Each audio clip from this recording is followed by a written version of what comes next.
നമ്മുടെ സമൂഹത്തിന്, നമ്മുടെ സൊസൈറ്റിക്ക് ഒരു സുരക്ഷിതത്വ ബോധം ഉണ്ടാകണമല്ലോ. ഒരു ക്രിമിനലിന് ഇങ്ങനെ പോലീസുകാരെ അല്ലെങ്കിൽ പോലീസ് സംവിധാനത്തെ, ആഭ്യന്തരമന്ത്രിയെ തന്നെ വെല്ലുവിളിച്ച് നടക്കാൻ കഴിയും എന്നൊരു സാഹചര്യം ഉണ്ടാവുന്നത് അനുപേക്ഷണീയമല്ല.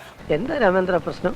പ്രശ്നം പറഞ്ഞാൽ ഭയങ്കര തമാശ. അതായത് ഒന്നാമത്തെ വിഷയം, കേരളത്തിൽ ഇന്നത്തെ സാഹചര്യത്തിൽ കേരളത്തിൽ ചർച്ച ചെയ്യപ്പെടേണ്ടതായിട്ടുള്ള നിരവധിയായിട്ടുള്ള വിഷയങ്ങൾ ഇന്നുണ്ട്. അതിൽ പ്രധാനമായ വിഷയം കേരളം ഇന്ന് അഭിമുഖീകരിച്ചുകൊണ്ടിരിക്കുന്ന പ്രളയ വിഷയമാണ്.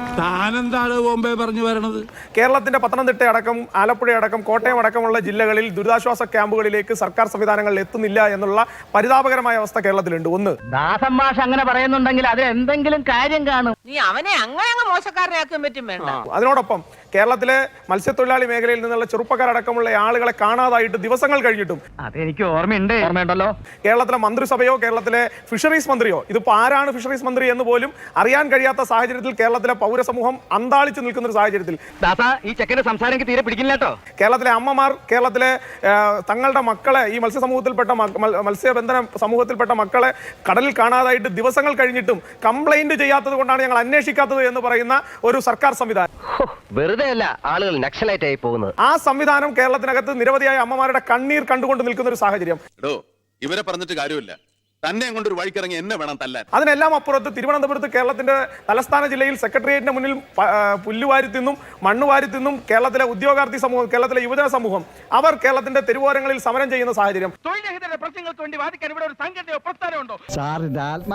സമ്മതിച്ചിരിക്കുന്നു. അതാണ് സൽഗുണം. അതുപോലെ തന്നെ കേരളത്തിലെ മത്സ്യത്തൊഴിലാളി മേഖലയിലെ സാധാരണപ്പെട്ട അമ്മമാർ കണ്ണീരണിഞ്ഞുകൊണ്ട് കേരളത്തിലെ സർക്കാരിന്റെ മുന്നിൽ സമരത്തിന് നിൽക്കുന്നു. എല്ലാം കൂടെ ചേർത്ത് നിനക്കൊരു ദിവസം കിട്ടും.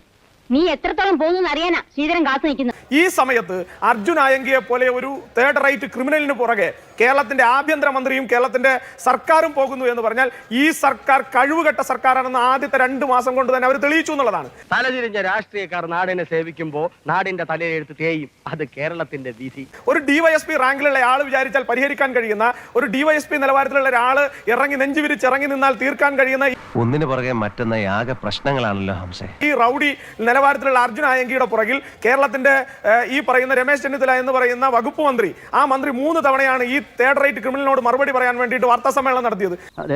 ഒരുമാതിരി എനിക്കിട്ട് കേരളം മറ്റേ വർത്തമാനം പറഞ്ഞാലുണ്ടല്ലോ. അതിനെല്ലാം അപ്പുറത്ത് കേരളത്തിലെ ജീവൻ കയ്യിൽ പിടിച്ചു നിൽക്കുന്ന സാധാരണപ്പെട്ട ആലപ്പുഴയിലെയും പത്തനംതിട്ടയിലെയും കോട്ടയത്തെയും സാധാരണക്കാരുടെ വിഷയങ്ങൾ പരിഹരിക്കേണ്ട ഒരു സർക്കാർ അർജുൻ ആയങ്കി എന്ന് പറയുന്ന ഒരൊറ്റ വിഷയം എടുത്തിട്ടുകൊണ്ട് ഈ വിഷയത്തിൽ നിന്നെല്ലാം ജനശ്രദ്ധ തിരിക്കാൻ വേണ്ടിയിട്ടുള്ള ഒരു സ്റ്റണ്ട് നടത്തുകയാണ്.